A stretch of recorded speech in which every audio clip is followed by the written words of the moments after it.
Welcome to எண்ணும் எழுத்தும்.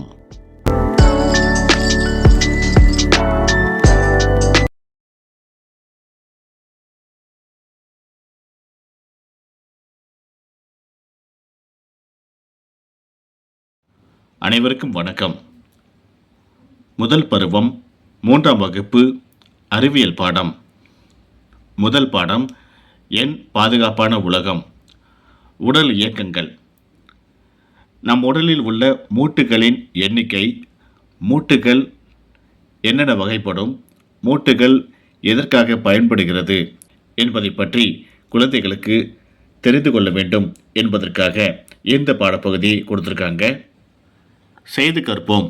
இந்த பகுதியில் நீங்கள் ஓடும் பொழுது உங்கள் உடலில் என்ன நிகழும், டிக் குறியிடுக அப்படின்னு கேட்டிருக்காங்க. குழந்தைகள்கிட்ட நீங்கள் ஒரு கேள்வியை கேட்கலாம். நீங்கள் ஓடும்போது உங்களுக்கு உடலில் ஏற்படக்கூடிய மாற்றங்கள் என்ன அப்படின்னு கேட்டிங்கன்னா, கீழே கொடுக்கப்பட்டுள்ள டிக் பண்ணியிருக்கிறோம் பாருங்கள். இது எல்லாமே அவங்க சொல்லுவாங்க.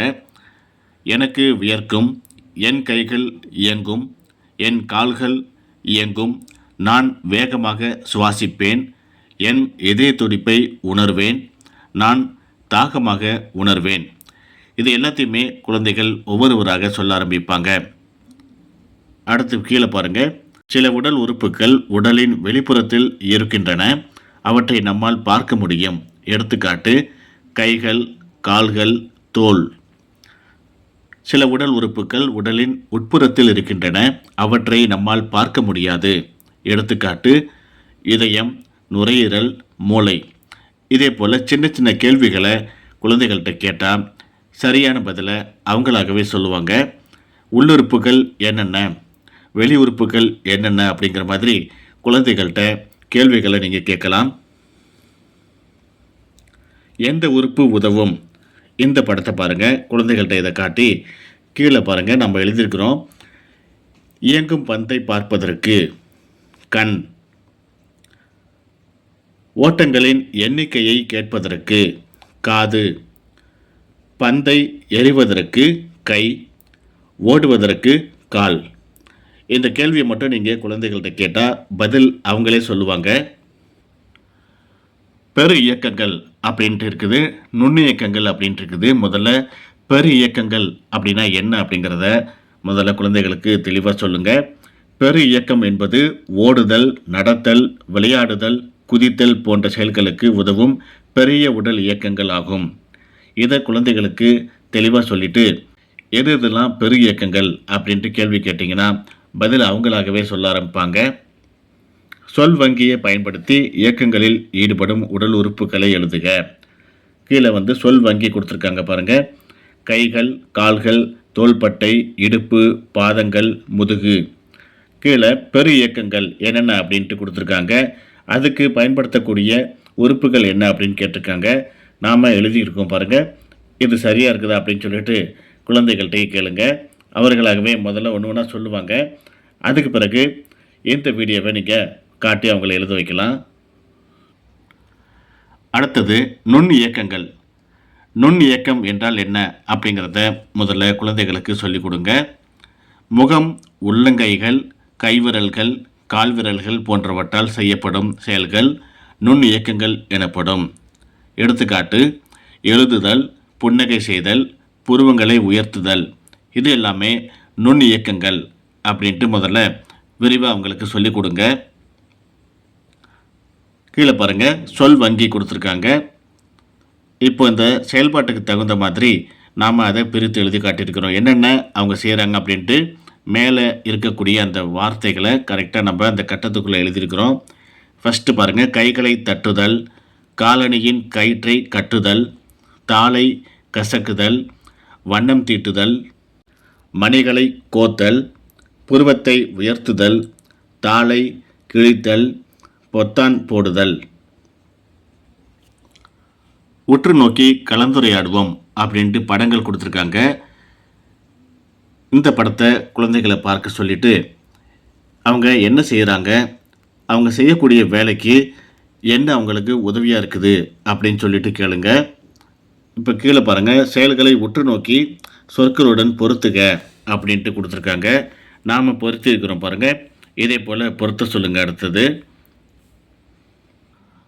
அடுத்தது மூட்டுகள். மூட்டுகள் இதில் குழந்தைகளுக்கு முக்கியமாக அவங்க தெரிஞ்சிக்க வேண்டியது, நம்ம உடலில் உள்ள முக்கியமான மூட்டுகளை பற்றி அவங்க பெயர்களை முதல்ல தெரிஞ்சுக்கணும். எதெல்லாம் மூட்டுகள் அப்படின்னு சொல்லிட்டு இங்கே கொடுத்துருக்காங்க பாருங்கள். கழுத்து, தோள்பட்டை, முழங்கை, இடுப்பு, மணிக்கட்டு, முழங்கால், கணுக்கால். 2 எலும்புகள் இணையும் இடம் மூட்டு எனப்படும். இதை குழந்தைகளை படிக்க சொல்லுங்கள். இந்த பக்கம் பாருங்கள். நமது உடலில் பல மூட்டுகள் உள்ளன. அவை தோள்பட்டைகள், கழுத்து, மணிக்கட்டுகள், முழங்கால்கள், கணுக்கால்கள், இடுப்பு, முதுகு, கை விரல்கள் ஆகும். இதையும் குழந்தைகளை படிச்சுட்டு அவங்க பார்க்காம சொல்லுங்கள். அடுத்த பக்கத்தில் செய்து கற்போம் அப்படின்ட்டு கொடுத்துருக்காங்க. ஒவ்வொரு செயலுக்கும் உதவக்கூடிய மூட்டுகளை வட்டமிடுக அப்படின்னு கேட்டிருக்காங்க. 3 படங்கள் கொடுத்துருக்காங்க பாருங்கள். அதுக்கு மேலே தரையிலிருந்து ஒரு புத்தகத்தை எடுத்தல். இந்த செயல்பாடை செய்வதற்கு எந்த மூட்டு பயன்படுது அப்படின்னு சொல்லி கேட்குறாங்க. நாம் வட்டம் போட்டிருக்கோம் பாருங்கள். இந்த படத்தில் இடுப்பு, தோள்பட்டை. 2வது புத்தகத்தின் பக்கத்தை திருப்புதல். இதுக்கு கை, மணிக்கட்டு, இது 2மே பயன்படுது. அதுக்காக அந்த கை முழுக்க வட்டம் போட்டிருக்கேன். அடுத்தது படிக்கட்டுகளில் ஏறுதல். முழங்கால், கணுக்கால், இது 2த்துக்குமே வட்டம் போட்டிருக்கேன். இந்த கேள்விகளை எல்லாத்தையுமே நீங்கள் குழந்தைகள்கிட்ட கேட்கும்போது அவர்களாகவே எந்த இடம் பயன்படுது, எந்த மூட்டு பயன்படுது அப்படின்ட்டு குழந்தைகள் சொல்லுவாங்க. அதுக்கு பிறகு இந்த இடத்துல வட்டம் போட சொல்லுங்கள். அடுத்த பக்கம் கொடுக்கப்பட்டுள்ள குச்சி படங்களை வரைக அப்படின்ட்டு படங்கள் கொடுத்துருக்காங்க. இந்த படங்களை கீழே உள்ள அந்த பகுதியில் குழந்தைகளை வரைய சொல்லுங்கள். அடுத்த பக்கத்தில் ஒவ்வொரு மூட்டும் எவ்வாறு இயங்குகிறது என்பதை எழுதுக. சொல் வங்கி அப்படின்ட்டு கீழே கொடுத்துருக்காங்க. இடுப்பு, கழுத்து, தோள்பட்டை, முதுகு, முழங்கால், மணிக்கட்டு, கணுக்கால், முழங்கை. இந்த மூட்டுகள் கீழே பாருங்கள் பிரித்து நம்ம எழுதி காட்டியிருக்கிறோம். இயக்கங்கள் மேலும் கீழும் பக்கவாட்டிலும் சுற்றிலும். இதுக்கு கழுத்து, இடுப்பு, தோள்பட்டை, முதுகு, முழங்கால், மணிக்கட்டு, இது எல்லாமே இங்கே வரக்கூடியது தான். அடுத்தது மடக்குதல், நீட்டுதல். இதுக்கு பயன்படக்கூடியது முழங்கால், முழங்கை. இந்த 2 மூட்டு மட்டும்தான் மடக்கிறதுக்கும் நீட்டுறதுக்கும் பயன்படுது. மற்ற எல்லாமே மேலும் கீழும் பக்கவாட்டிலும் சுழற்றக்கூடியது தான். மூட்டுகளுக்கு பெயரிடுக அப்படின்ட்டு கேட்டிருக்காங்க. நாம் இங்கே கொடுத்துருக்கோம் பாருங்கள். மணிக்கட்டு, முழங்கால், தோள்பட்டை, முழங்கை, இடுப்பு, கணுக்கால். இதே போல் குழந்தைகள் முதல்ல கரெக்டாக அவங்க சொல்கிறாங்களா அப்படின்னு சொல்லிட்டு நீங்கள் பார்த்துக்குங்க. அதுக்கு பிறகு அவங்க சொல்லக்கூடியதை இந்த இடத்துல கரெக்டாக அவங்கள எழுத சொல்லுங்கள். அடுத்த பக்கத்தில் சரியான தோற்ற அமைவு அப்படின்னு கொடுத்துருக்காங்க. உற்று நோக்கி கலந்துரையாடுவோம் அப்படின்னு கொடுத்துருக்காங்க. ஃபஸ்ட்டு படத்தை பாருங்கள். நிற்றல் அப்படின்னு கொடுத்துருக்காங்க. 2 படங்கள் இருக்குது. ஃபஸ்ட்டு படம் இன்ட்டு போட்டிருக்காங்க தவறு அப்படின்ட்டு. 2வது படம் சரி. முதல் படத்தில் அவன் கீழே குனிந்த மாதிரி நிற்கிறான்.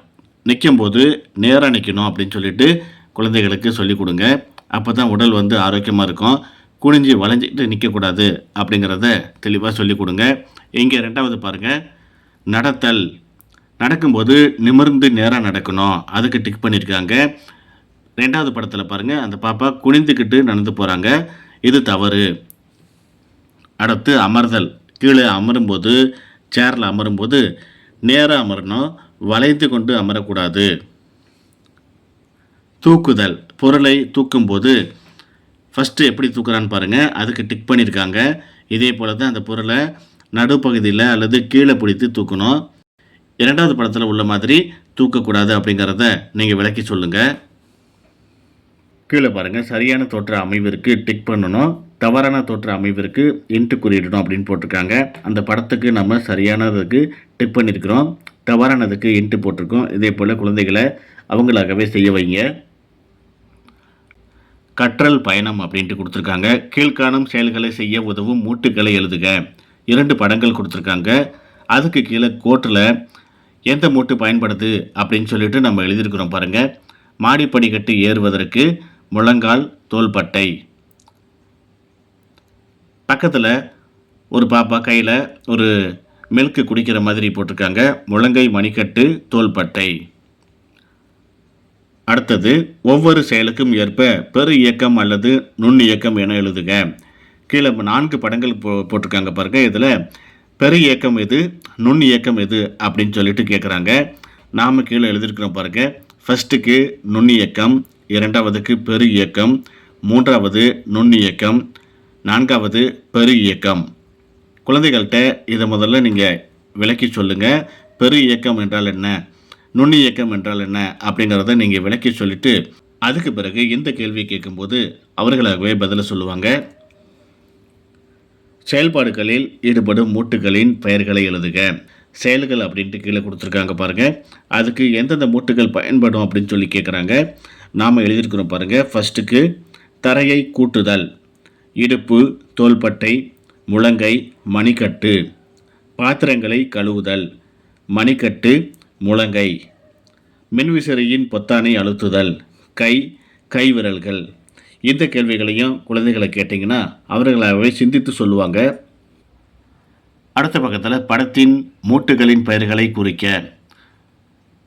முழங்கால், முழங்கை, தோள்பட்டை, மணிக்கட்டு, கழுத்து, இடுப்பு, கணுக்கால் அப்படின்ட்டு அவங்களே கொடுத்துட்டாங்க. இந்த மூட்டுகள் பெயர் எங்கெங்கே வரணும் அப்படின்ட்டு நம்ம கோடு போட்டு அந்த பெயர்களை எழுதியிருக்கிறோம் பாருங்கள்.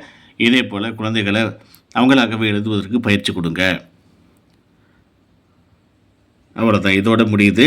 நான் கற்றவை அப்படிங்கிறத இங்கே கலர் பண்ண சொல்கிறாங்க. இந்த குழந்தைகள் எல்லாருமே இந்த திறன்களை பெற்றிருப்பாங்க இந்த பாடம் முடிக்கும்போது. அப்போ எல்லா ஸ்டாருக்குமே அவங்க வண்ணமிட்டுக்கலாம்.